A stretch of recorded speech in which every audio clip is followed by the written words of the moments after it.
Hello, at 1,000 subscribers, I will make a special series of stories for you. By late afternoon, the Arizona sky had gone the color of a burned match, and the desert sounded like a clock that had forgotten how to tick. Jack McAllister rode with his hat tipped low and his shirt clinging to him in a salt crust. The sorrel. Under him, a scar-checked Mustang he called Redwind picked his way through shin-high brittlebush and cholla, nostrils whisking heat. Jack had no schedule but the sun's. He drifted for 3 years since mustering out, stringing together months with odd jobs and long distances. Sometimes he tracked strays for ranches along the San Pedro. Sometimes he guided prospectors who believed shiny rocks meant destiny. Sometimes he simply rode until the past fell far enough behind that it looked like flat country. The army had taught him maps and compass and the language of tracks, then sent him to places where none of those things saved a soul. He carried what they couldn't take, a careful way of looking at land and men, and a private ledger he never spoke of. Redwind halted without being told, one ear pivoting like a weather vane. Jack lifted his head. Vultures worked a slow circle far off, black commas in an empty sentence. That alone didn't mean much in a country where something died every hour. But then Redwind snorted once, short and questioning. Jack patted the withers. "All right, boy," he said, and swung down. His boots sank a finger into powder and came up with a sigh. He led the Mustang toward the riverbed, which this time of year was more memory than water-thin ribboning pools under buckled clay, shaded by cottonwoods whose leaves rattled like cheap jewelry. The tracks came into view halfway down the slope, a scatter of moccasin prints crossing the cracked mud, the stride mismatched and sloppy. The left foot dug deeper, as if carrying weight, the right sometimes dragging. Blood had fallen in brown coins that flies gathered to cash. Jack squatted, set his hand above a print, and felt the heat of the ground prick his palm. Fresh. Maybe. An hour, less if the wind had died the way it felt like it had. He found a spent .44 to 40 casing, not far off, half pressed into the clay. Winchester round? 2 more lay further along, and the mud showed where someone had lost their balance hard. A low drag through mesquite suggested someone pulling themselves with a good arm. Stubborn as a mule dot, he breathed in, slow. If the wounded belonged to raiders, the rest might be near. If the wounded belonged to anyone at all, the rest might be near. Either way, Jack knew the math. He wasn't wanted on either side of the sum.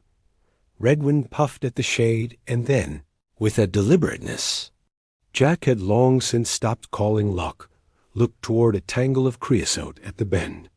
A faint whisper came in that direction, leaf against leaf, or breath. Jack slipped the carbine off his saddle with care, then stopped himself. He had come across men dying in this country, Mexican vaqueros, with their throats gone dry, soldiers, with arrowheads in them, boys with the whites of their eyes full of sky, and a rifle raised first had always made the next minutes worse. He slung the gun back, lifted both hands shoulder high, and stepped into the creosote. The knife appeared first, then the hand holding it thin but steady. Below the leaves lay a young Apache woman collapsed on her hip, her right arm bound to her ribs with a strip of woven cloth that had bled through and gone black. The knife in her left hand had a horn handle wrapped with a thong. Her wrist trembled but did not drop. A narrow line of paint ran across one cheek, faded now by dust and sweat. Her eyes, when they found Jack's, were not pleading. They were measuring.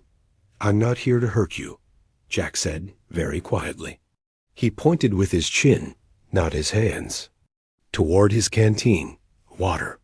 At the word, something in her jaw softened a fraction. He took the canteen slow as church, then set it on the ground and backed it toward her with a nudge of his boot. She watched his boot as though it were a snake, then flicked the knife toward the canteen. He took the suggestion, unscrewed it, and moved it closer. When he pushed it far enough, she dropped the knife a handspan, reached, and drank. Not gulps. Controlled, as if she had been taught the desert's mean arithmetic long ago. When she stopped, she inhaled once through her teeth, and the sound was small and involuntary, a pain she hadn't wanted to share with him. The wound was high in the arm near the shoulder, a groove more than a hole, if Jack's eye was right. Ugly, but not a death sentence unless fever came to collect. "Let me see," he said. He showed his empty hands again, then the strip of cloth. At his throat, "I can bind it better." He touched his own shoulder and winced, pantomiming. She watched, weighing risk. When she nodded once, it was not permission as much as a decision to tolerate him. Jack cut his bandana in two and cleaned the groove with what water he could spare. The blood was sticky and hot and smelled like copper pennies left in the sun. He broke the tail feather off a mesquite twig, chewed it until it softened, and used it to tease out grit. Her mouth flattened as he worked. She would not give him a sound, and he felt himself respecting that even while his stomach clenched at the memory of other men he'd held still in other places, the fever already starting under their skin. "I'm Jack," he said without looking up. Names were cheap, and he had more than one he could use, but this one had served. "Jack McAllister." She said nothing. Then, after a moment, she turned her chin and said a word that might have been a name or a cutting off of one. It came, out-clipped, guarded. He didn't press it. He rinsed the bandage, wrapped it snug, and tied the knot the way a cavalry surgeon once had showed him. A knot that could be undone quickly if the wound needed air. When he was done, he took the knife by its spine and placed it within her reach. She reclaimed it without thanks and slid it under her leg so the handle showed in case he needed reminding. He looked at her boots, soft-soled, thumbs stitched from deer hide, and at the prints that led here. "You alone?" She flicked her eyes away. A small lie answered a large question. He let it be. Jack stood, feeling the desert lift back up around them like a weight. The half-full canteen hung from his fingers. He looked out across the baked flats toward the low seam of hills that ran north to the dragoons. In the hours left before dark, a man with a good horse and bad luck could make the mouth of a canyon and tuck in, maybe find seep water in the rock. A man on foot with a wounded arm could make a mile or two before heat took everything it could and left him arguing with the buzzards. As for the army, he'd seen a patrol 2 days back, blue coats and sunburn under white hats, moving like men convinced only of their own rightness. They'd not look kindly on him guiding an Apache woman to safety. Settlers might do worse. Redwind blew softly and nosed the back of Jack's ear. The horse had a way of volunteering counsel. "No," Jack said aloud, though at which problem? He wasn't sure. He looked down at his boots. The leather had cracked across the instep, and the heel on the left stood a shade crooked where he'd favored it over too many miles. He looked again toward the hills. Even if he wanted to be prudent, he had no other saddle to put a person in, no drag to make a travois with, and no time to build it. He could leave for water, then ride for help. There was a ranch 2 ridges, over where the man and woman who owned it had calluses tougher than rawhide and opinions to match. They'd take her in, or they wouldn't. By the time he rode there and back with an answer, the buzzards would have come down enough that the question asked itself. He closed his eyes and saw the dried riverbed where, years ago, a boy from Kansas had died saying over and over he wasn't thirsty. He saw the boy's lips turn to paper. He saw the boy's friend hold him and curse God and the army and the desert. And Jack had thought how everything wears out except regret. The woman was watching him. Her expression hadn't changed, but something in it felt like a held breath. "All right," he said to no one and everyone. He slid his saddle loose and spoke to Redwind, the way one man speaks to another when there's no choice but to try. "Old son," he murmured, "if you ever wanted to earn the name I gave you, today's the day." He led the horse to the creosote. Redwind rolled an eye, then stood as still as a saint. Jack crouched, extended a hand to the woman. She hesitated, then used his forearm like the branch of a welcoming tree and levered herself up, dizziness crossing her face like a shadow. He braced her, an old instinct that ignored the knife under her thigh. "Easy," he said, left foot in the stirrup. "I'll lift." She cast him one more look that was not trust and not surrender. And then, because a body knows when it is out of options, she let him boost her.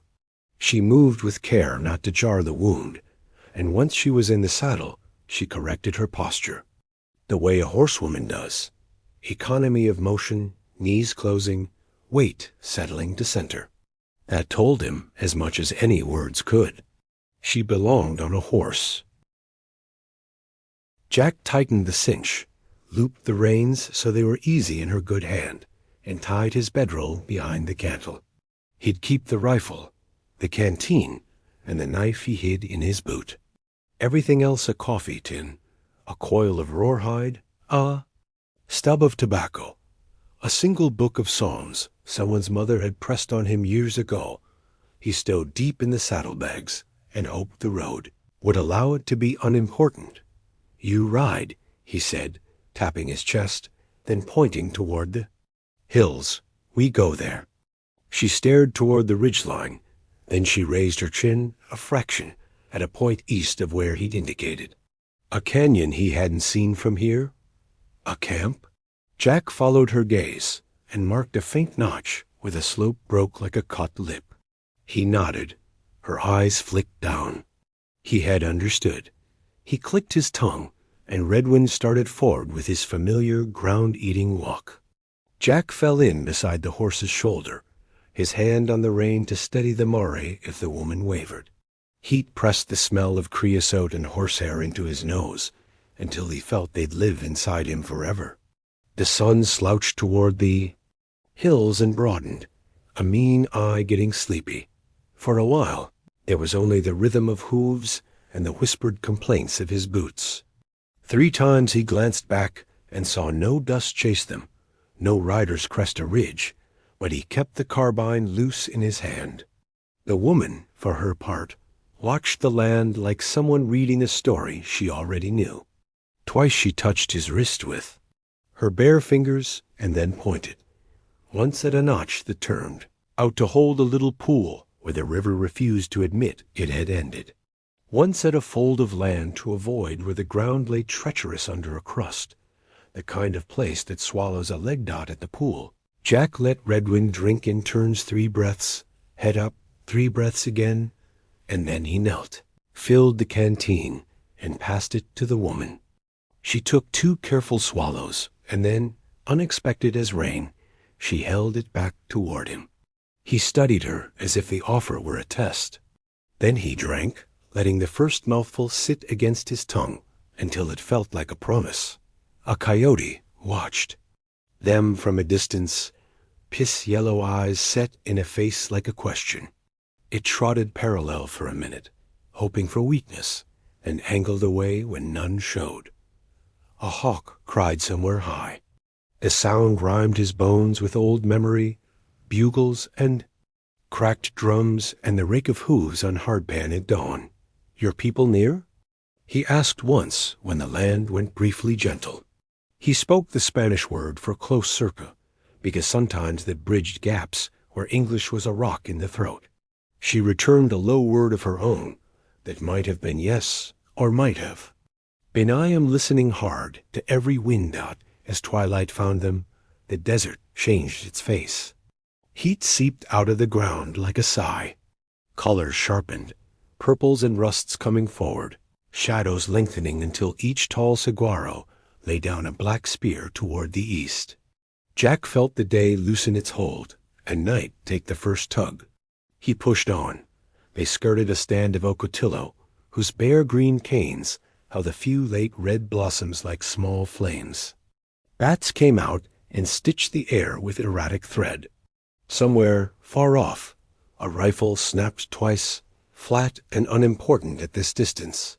The woman turned her head at the sound, and then turned back. Jack didn't alter his pace. In this country, a man learned to grade each noise for what it meant and what it didn't. By full dark, they'd reached the lower skirts of the hills. Their chosen notch rose black against the star-salted sky. Jack stopped in a patch of bare ground, took Redwin's bridle, and helped the woman down. When her boots hit the earth, she swayed, and he steadied her until her breath found its proper rhythm. He could light a fire. He could advertise warmth and foolishness to anyone out there with an eye for either. Instead, he spread his bedroll, gestured that she should take it, and settled himself with his back against a rock. Redwin stood hipshot beside them, eyelids dropping, tail swatting an invisible idea every so often. The woman touched the bandage, felt the dampness there, and said something soft he didn't understand. Then, after a length of silence that felt like an agreement inked by darkness, she said in Spanish, careful, as if the words were borrowed coins, "You give your caballo. Your only." Jack thought about ways to answer. He could make it small, say the horse was old, say the walk would be good for him, chin up a joke about needing to trim his boots. The truth was larger and refused to be dressed in a smaller coat. A man don't let another die thirsty, he said. Not if he can help it. I've seen enough sand take its tithe.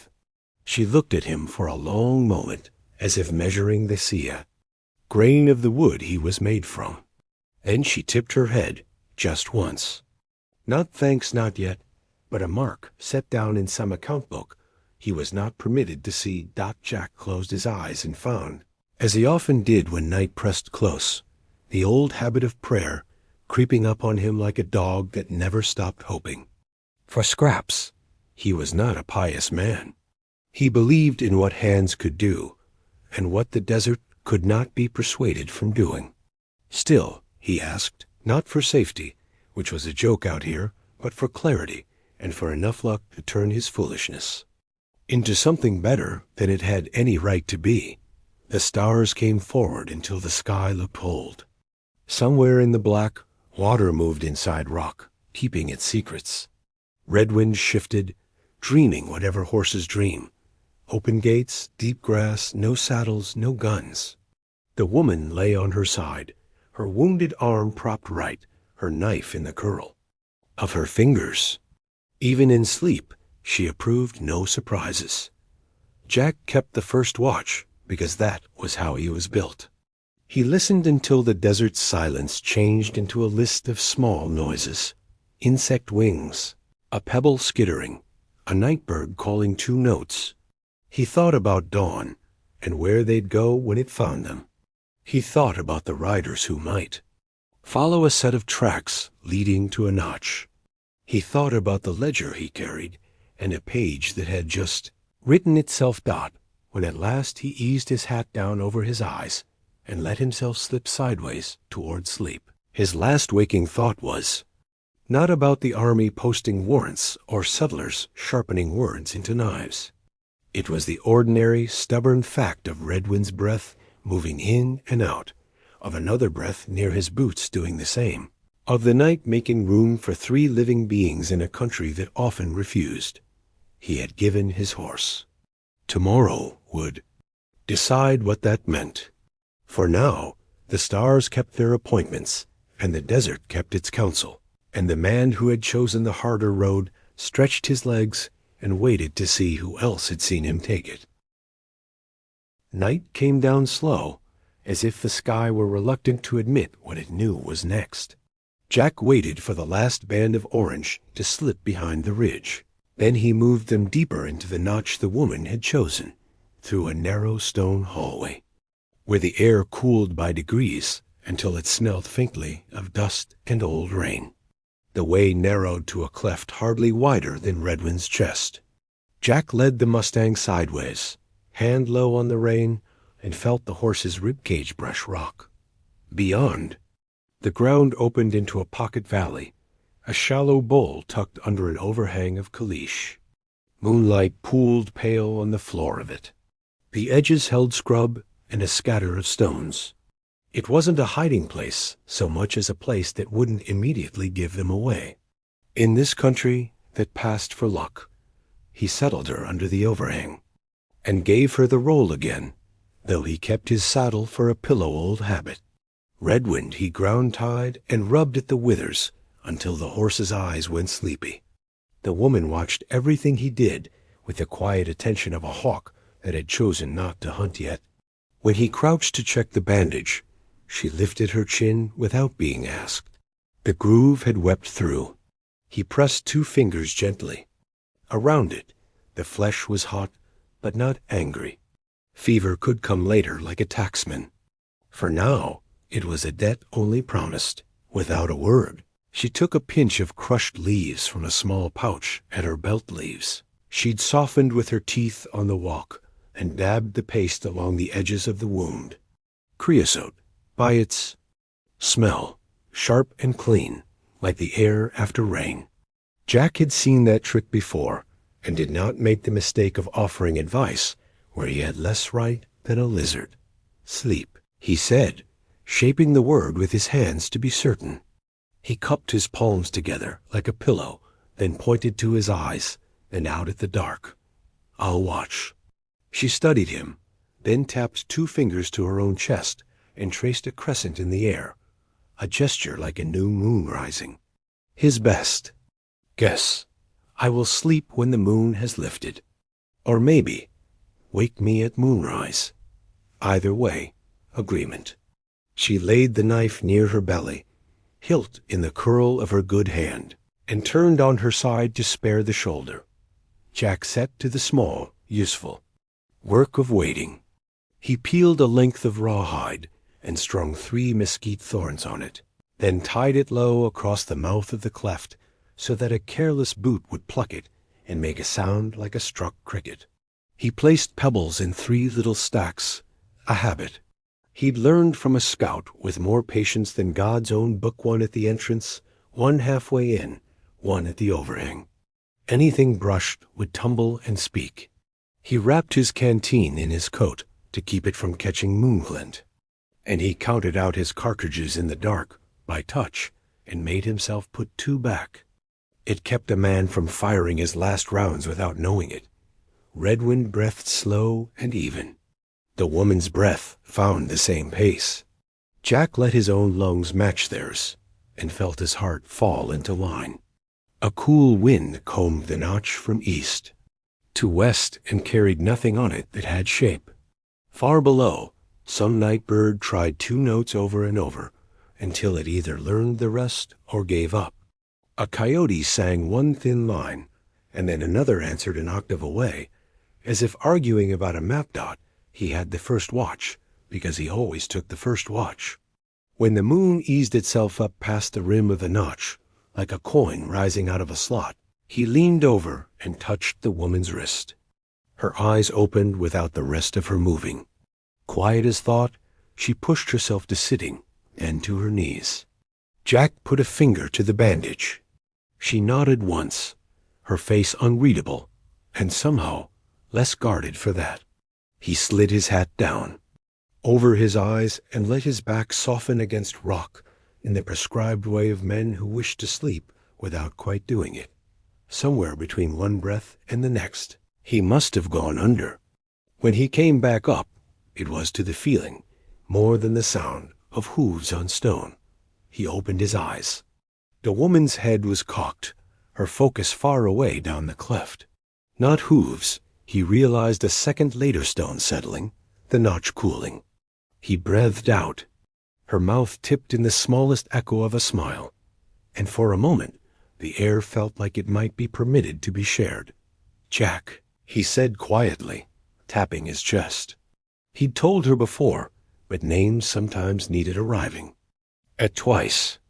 This time, after a long heartbeat, she lifted 2 fingers and drew a line over her breastbone, as if cutting a path from shoulder to sternum. Nigh, she said, a sound clipped and strong. He didn't know what it meant, only that it fit her. Better than anything he could have guessed. He nodded once and let the name settle with the dust dot an hour later. Voices threaded the canyon below men, English-speaking, careless in the way of those who believed the land was a wide room, and they owned the lease. Jack and Nye flattened in shadow. The voices rose and fell, commenting on thirst and a dry horse, and whether a set of tracks had passed this way. Match scraped. A sulphur-bright flicker licked at the notch's lower lip and died. Jack felt the breath move in his chest and held it a long time. Looked like small feet, a man was saying. Not boots. Maybe a squaw sliding along. Could be more of 'em off the trail. Another voice laughed without humor. If she's alone, she ain't long for this world. If she ain't alone, we ain't long for it. Light down and check that cut. Boots moved. Gravel hissed. Nye's fingers, cool and light, found Jack's forearm and pressed once. Not panic. Instruction. She took a slender stem from the ground, a broken bloom stalk of a yucca, and handed it to him. With it, she brushed at the shallow prints. They'd left coming through the narrowest point, whisk stroke by whisk stroke, lifting sand into old scuffs. She taught the rock how to forget out down below. A boot scraped. Nothing up here but lizards, the match voice said. Cleve's gonna have our hides if we don't turn back by sunup. Cleve can ride this cut himself if he's so hot, the second voice muttered. Spit clicked. Silence built on silence until it held steady enough to walk across. Then the voices thinned and the sound of men moving drifted away to the west. Jack let the yucca stem rest on the ground and realized. His hand had started to shake only once the shaking stopped. Nye's attention was still pointed outward, through the notch and into miles beyond. When she seemed satisfied that the distance had gone back to being distance, she lifted the corner of the bedroll and tucked herself half beneath it. Jack rolled one shoulder against the rock until the knot of muscle there agreed to be a little less stubborn. They spoke in short pieces, words like nails driven careful. You from the San Pedro? He asked later, touching his finger to the air in, a line that stood for the river. She answered with a tilt of her head and a word he didn't know, then drew 3 quick lines in the dust with the tip of her knife that made a little map, the river, a sidewash, and a mark where they sat. She added a second mark to the east, near the mouth of the wash, and circled it with her finger. Camp or people or both. He tapped the circled spot and lifted his brows. Yours? She gave the answer with the smallest nod. When he asked, with a gesture, how many, she grimaced at the pain of lifting her palm, and then spread her fingers, folded them, spread them again. 10? 20? Her eyes cut up as if the number lived in the stars and not in her hand. She shook. Her head wants to say, not here. Not now. Jack chewed on a strip of jerky he'd cut thin enough to swallow without much work. He offered one to her. She took it, sniffed as if it might hold a trick, then bit. The way she ate told him she had lived. With hunger long enough to afford it respect, the moon climbed. Shadows shifted. Twice Nye whispered a word he did not know and pointed. Twice Jack saw nothing at first, then saw the thing she meant. A kinked line of tracks where a javelina herd had turned. The faint drag of a snake's body like a cord thrown down. A white chip of bone where a hawk had eaten. He felt a familiar. Humiliation turned over in him, the sort that came whenever a man realized he had mistaken getting by for reading well. Near midnight. He tried to joke in the quiet voice you use to keep humor from spooking. If your people walk like that, he said, meaning her attention to the ground, no one will ever find them. Her answer was simple and compassionate in equal measure. Then we live, she said in Spanish, or we die later. A soft sliding sound at the entrance made both of them freeze. Redwin's ears sharped and his head came up. Jack was halfway. to the carbine before the shape resolved. Not a man, but a rattlesnake, thick as a man's wrist, the moon turning its back into poured pewter. It tested the air with its tongue and ignored them entirely, passing on with the absent-minded authority of an old priest. When it reached Redwin's foreleg, the horse shifted and the rattler coiled, lifted, considered the larger shape, then chose dignity over quarrel, and went on. Jack released his breath in 4 measured parts. Nye's mouth curled again by a grain. Toward the bottom of the night, cold came in on a clear edge. Jack loaned the coat to the bedroll and told himself he preferred the chill. He had always been better at discomfort he could name. Nye slept in slices, waking every so often to check the world, then sinking back with a knife, always in the same place by her belly. Jack dozed and woke and dozed, his mind circling old ground. A boy. From Kansas, a house he had left without a door, a letter he had not mailed, a bugle calling men to a stand that had not deserved the name.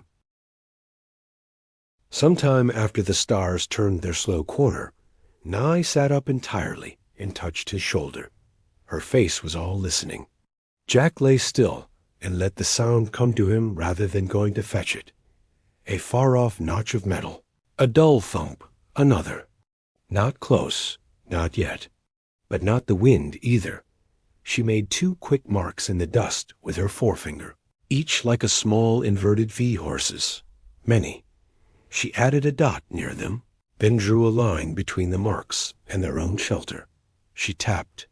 The earth twice near their feet here, we wait, and then touched 2 fingers to her mouth and lifted them. I will speak. Jack surprised himself by laughing once, quiet and dry. Wasn't planning to deliver a sermon, he said.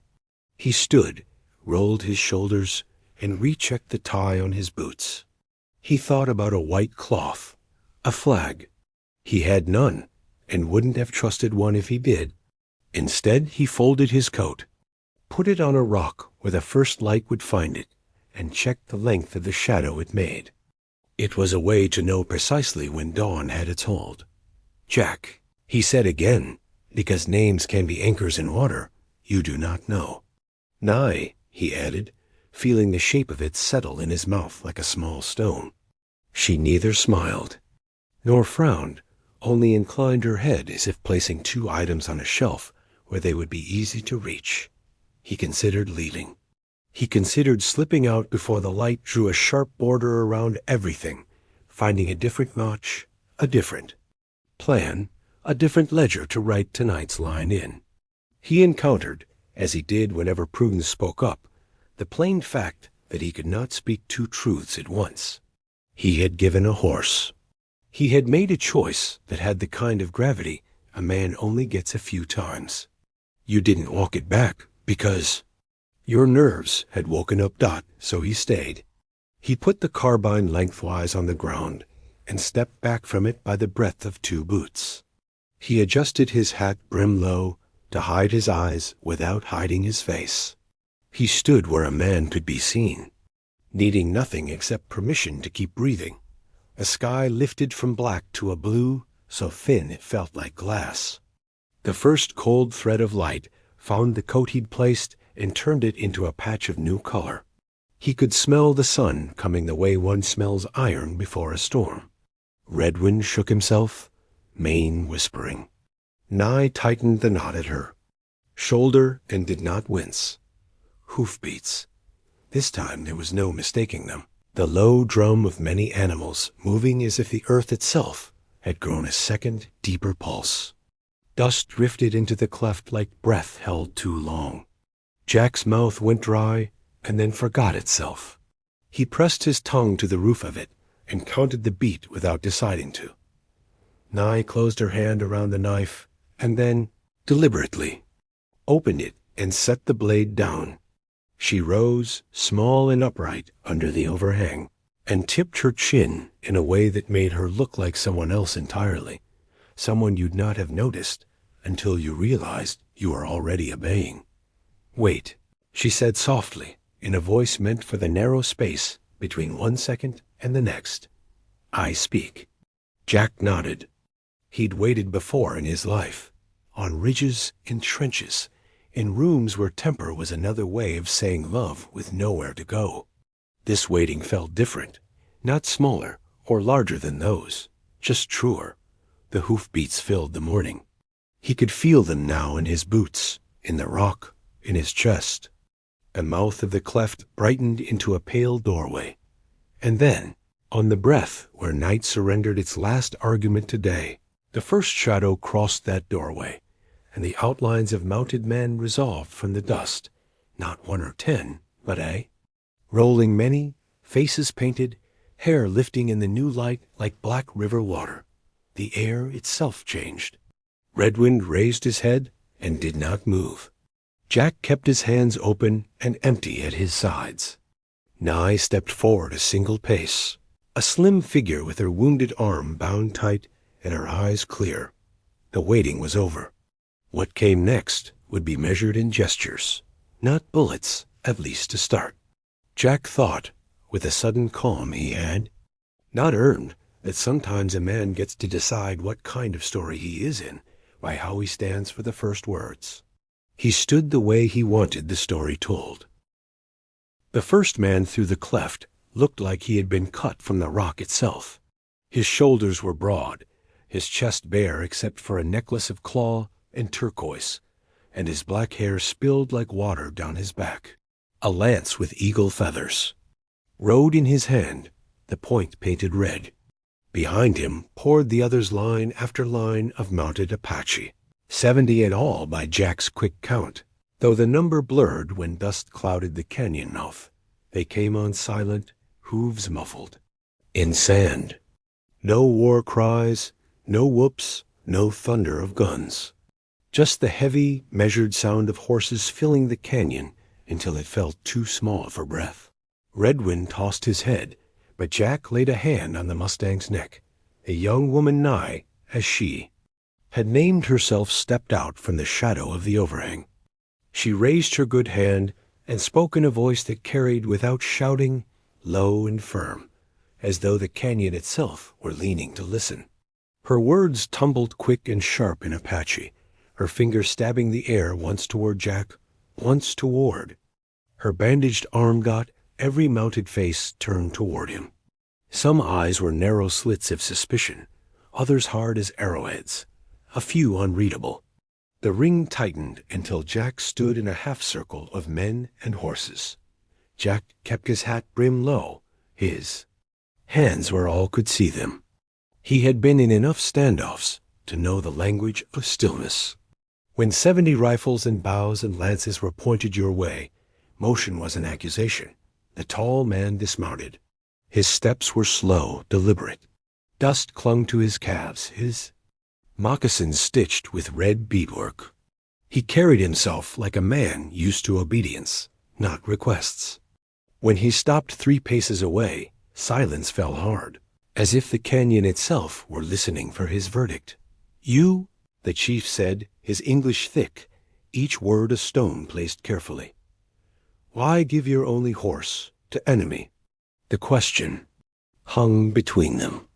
Jack felt every rifle sight resting on him, every arrowhead measuring the distance to his chest. He thought of lying, saying he was lost, saying he had no choice, saying the woman had tricked him. Lies might buy time, but in this country, lies had short legs. So he spoke the plain truth. "Because she was dying," he said. His voice sounded dry in his own ears. Shot in the arm, no water, no chance afoot. A man doesn't leave another. Sold to die thirsty in the desert, enemy or not. The chief's eyes, sharp as a hawk's, never left his. A long silence followed, broken only by the creak of saddle leather and a horse blowing dust from its nostrils. At last the chief lifted his chin toward Nye. She spoke again in her quick syllables, showing the bandage Jack had tied, pointing to Redwind's reins, and touching the ground as if to say, he walked. He gave. The murmur that followed was not friendly. Warriors shifted in their saddles. One spat in the sand. Another, painted with white stripes across his chest, barked something that made the younger men laugh harshly. Jack didn't need a translation. He could read the disbelief, the anger. To them, he was either a liar or a fool. A chief raised one hand. Silence fell again. He turned back to Jack, and now there was something else in his gaze. Not quite approval, not quite suspicion. Something older. "You carry army gun," the chief said, tapping the air toward Jack's carbine. "You wear army boots. Army kills. My people. Burn camps. Cut food. Why you not kill her? Leave her?" Jack's jaw tightened. He saw again the burned-out villages, the women and children caught between soldiers and sand, the smoke rising where homes had been. He thought of the boy from Kansas dying of thirst. He thought of ledger pages he could never balance. "I was Army once," he admitted. "Not anymore. I've seen too much blood in the dust. Too many graves. I don't ride for them now." The chief's face did not move, but his eyes flickered faint recognition, maybe, of a man outside the circles of belonging. Then the chief did something Jack had not expected. He extended his hand, palm open, not in friendship, but in command. "Knife." He said. Jack hesitated only a second, then drew the small blade from his boot and handed it over. The chief studied it, tested the edge, then pressed it into Nye's palm. She closed her fingers around it and nodded once, her face unreadable. "You trust her," the chief said, eyes narrowing. "Enough to give horse. Enough to give steel. You walk." Jack inclined his head. "I walk." A murmur ran through the warriors again. This time it sounded less like anger and more like surprise. The chief turned to his people and spoke in a rolling string of words, his hand cutting the air, his voice sharp, then low, then sharp again. Nye listened, her eyes steady on Jack, as though she were measuring his weight against what her chief declared. Then, with a gesture sudden as a hawk's wing, the chief raised his lance and drove it point first into the sand. The circle of warriors stilled. "You gave your only horse," he said. His voice rang clear in the dawn air. "Now you stand with no horse, a man who gives what he needs for himself. He is not enemy. He is man of honor." Jack's throat tightened. The circle shifted. The anger faded into something else, curiosity, maybe, or respect reluctant to admit itself. Nye's eyes softened by a hair's breadth, though her mouth stayed firm. The chief lifted his chin again. "Tomorrow," he said, "you see what honor means to my people." And with that, he turned, mounted his horse in one motion, and wheeled it around. The circle broke, 70 warriors parting like water around Jack and Nye. Dust swallowed them as they rode out, their hoofbeats fading into the canyon walls, until only silence remained.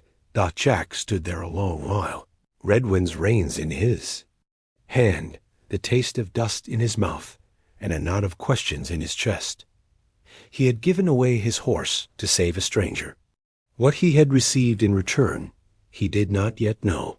But dawn had come, and with it, something larger than himself had shifted in the desert. Tomorrow, the chief had said. Tomorrow, Jack would learn what the unthinkable looked like. Dawn came pale and deliberate, as though the desert itself were unsure what sort of day it was about to hand over. Jack rose stiff from the ground, dusted himself off, and checked the bandage on Nye's arm. The bleeding had slowed. The herbs she had used drawing into a crust that smelled sharp and medicinal. She endured his touch without flinching, her eyes on the eastern horizon where the sky had begun to blush. Redwind pawed at the sand, ears twitching. He was restless, and Jack couldn't blame him. Last night's promise still weighed heavy in the air. Tomorrow, you see what honor means to my people. Jack had spent too many years around soldiers and politicians to believe in promises. Words were easy. Words could be sharpened into tricks. He expected a patrol of warriors returning with rope, or worse, a line of rifles leveled at his chest. But when the hoofbeats came again, they carried no menace. The canyon filled with sound, horses by the dozen, and soon the same 70 riders emerged in the morning light, dust trailing their hooves like smoke. The chief rode at their head. He dismounted where the lance still stood planted in the ground from the day before. His men circled wide, not tight this time, but loose space enough for the desert wind to pass between them. A different kind of silence fell, not hostile, expectant. Nye stepped forward before Jack could. She spoke, her words fast, her tone respectful, yet edged with insistence. Her good hand gestured to Jack, to Redwind, to the long stretch of earth. Behind them where his bootprints still marked the sand. When she finished, the chief gave her a long look, then turned to Jack. "You gave horse," the chief said slowly. His voice was less sharp this morning, less stone, more earth. "Not for gold, not for bargain, only for life. You walk when you could ride. We see this." Jack nodded once. "That's the truth of it." The chief's gaze burned into him, testing the weight of those words. Then he raised his hand. The warriors dismounted in a ripple, like a wave collapsing. On the shore, each man led his horse forward one by one. Paint-flecked hides, strong legs, eyes bright with spirit. War ponies. Herd animals trained to endure long raids, to sprint hard across rock and thorn. No Apache gave his horse lightly. Horses were wealth, survival, freedom itself. 70 reins swung loose before Jack, a living wall of muscle and breath. The chief stepped to Redwind and placed the Mustang's reins back into Jack's hand. The horse nudged his chest as if to remind him of what had been risked and returned. Then the chief spread his arm to the herd. "You gave your only," the chief said. "We give you ours." The weight of it struck Jack harder than any bullet he'd taken in his life. He swallowed, throat tight. He had walked into their world ready to die. Instead, 70 warriors had gathered to honor a man they should have called enemy. He looked at Nye. Her lips did not smile, but her eyes shone with a fierce brightness, as though she had carried this moment on her shoulders, and now said it. Down between them, Jack's hand tightened on Redwind's reins. He shook his head slowly. "I can't take what's yours." "Not all this." The chief's face darkened. "Not gift for one man," he said firmly. "Gift for truth. When man shows honor, Apache must answer. If not, then we are nothing. Take. One, any. The herd will know." Jack let out a breath he hadn't realized he'd been holding. One horse, then. One symbol. Not the insult of refusal, not the arrogance of greed. He stepped forward slowly, running his hand along the necks of the animals. Each horse shivered at his touch, some with suspicion, others with calm. One, a tall paint with a streak of white across its face, pressed its muzzle against his palm and did not flinch. Its ears flicked forward, curious, patient. Jack looked back to the chief, who inclined his head once. The choice was made. Jack led the paint out of the herd. Redwind snorted at the newcomer, then lowered his head as though in approval. The chief gave a sharp whistle, and the herd scattered, each warrior reclaiming his mount, the circle loosening into motion again. When the dust cleared, the chief spoke once more. "Go," he said. "This land is cruel. The army hunts us. Settlers steal rivers. But today you walk free. You ride free. You remember, Apache see what man does, not what he says." Jack nodded. He touched 2 fingers to the brim of his hat, then to his chest. A gesture of respect. Nye stepped forward. She looked at him long, her eyes carrying words she had not yet taught him. Then she touched her bandaged arm, touched Redwind's mane, and finally placed her hand briefly on his forearm. It was not gratitude exactly. Something larger. A bond sealed without paper or ink. Jack mounted Redwind, leading the new paint by its reins. The warriors parted for him, 70 men turning, their horses aside to make a road where none had been. Dust lifted in slow spirals. Caught by the rising sun dot as he rode out of the canyon, Jack glanced back once. The Apache still stood there, silent, a wall of men and horses against the horizon. Nye was among them, tall and unbending despite her. Wound, her face the last he saw before the desert swallowed her from view. He turned back to the open land. The ledger in his chest felt lighter, though not empty. The desert stretched wide before him, cruel and endless, but no longer the same. The story would spread campfires and saloons, whispers and shouts. A cowboy who gave his horse to a wounded Apache woman, and in return, 70 warriors did the unthinkable. And for once, Jack McAllister thought the story might actually tell the truth.